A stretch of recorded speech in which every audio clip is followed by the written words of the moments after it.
Parenting an infant was nothing like I expected. You have to think about the fact that your baby cannot do anything for herself. She depends on you to do everything for her. If you don't feed her, change her, dress, bathe, calm her, when she needs you to, it's neglectful. Your schedule is no longer yours to make. You sleep when the baby sleeps.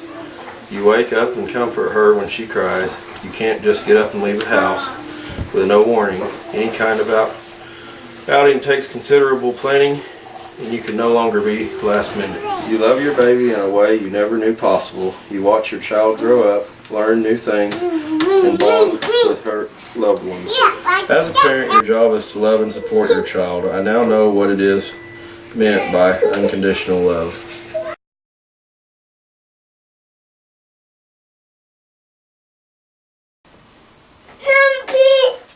Fix it. Come here and fix it. Carrying a 2-year-old is so much fun.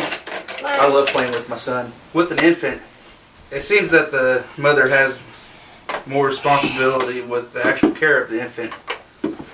With a 2-year-old, I feel I actually contribute to caring for him. A preschool-age child learns to express emotions such as anger, fear, and empathy. There are 3 things that are almost instinctive that a parent does when assuming the role of parenting. First of all, they interact with their child. Secondly, they instruct their child. And finally, they provide activities that stimulate growth. I think it's important for parents to carefully integrate the idea of having a new baby around for the home. The more responsive the parent is to the older sibling, the better the older sibling will accept the change in a positive way. When toddlers play with their peers, they are learning how to share with one another. They are developing long-lasting friendships that can help the transition to a school setting be easier. Plus, they are learning skills that they will need throughout their lifetime.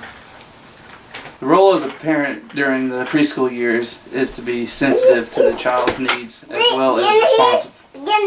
Their brain is like a sponge and they are soaking everything up. Our job as parents is to create an environment where children feel safe and secure.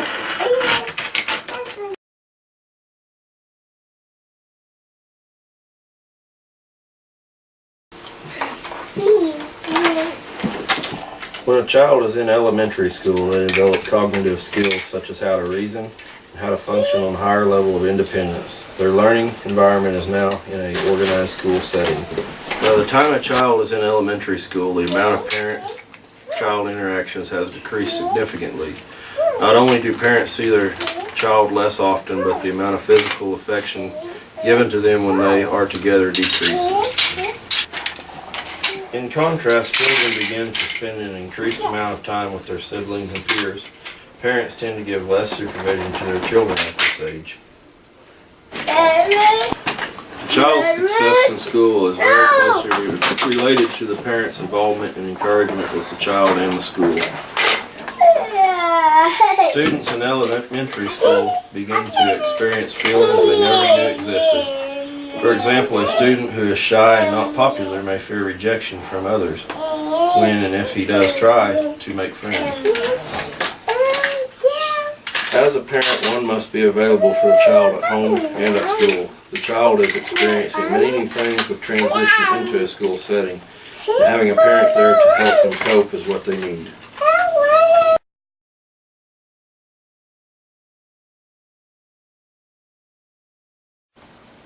But Mom, why can't I go to the dance? Because your grades are bad. You can't go. But everyone else is. Well, everyone else probably didn't make an F in their English. Raising a teenager is so much more difficult than raising a younger child. Now they can talk back, and sometimes they put up a pretty good argument. Teenagers have raging emotions, and much of this is due to the physical changes in their body that it's experiencing, such as puberty. Teenagers experience an identity crisis and often find themselves asking the question, who am I? Communication between parent and child is difficult with teenagers. They tend to want their own privacy and their own thoughts. They begin to think that they're all alone in the world and that no one knows how they feel. As a teenager, they develop this egocentric world with an imaginary audience. All of a sudden, your child can no longer stand to be even seen with you. The relationship with a teenager's friends increases significantly. The amount of free time spent with friends is now much more than what is spent with the family. Sibling relationships are usually good during adolescence. Although they may not be the very best of friends, sometimes siblings will act out hatefully to one another, but deep down they still love each other. Parent-teen relationship usually becomes strained. Parents still see teens as children, while teenagers are fighting for their own independence. It's time that parents realize their children are growing up and becoming adults. They need to understand the physical and social changes their child is experiencing. The most important thing a parent can do for their child is to accept them for who they are. I love you, Mom. I love you too.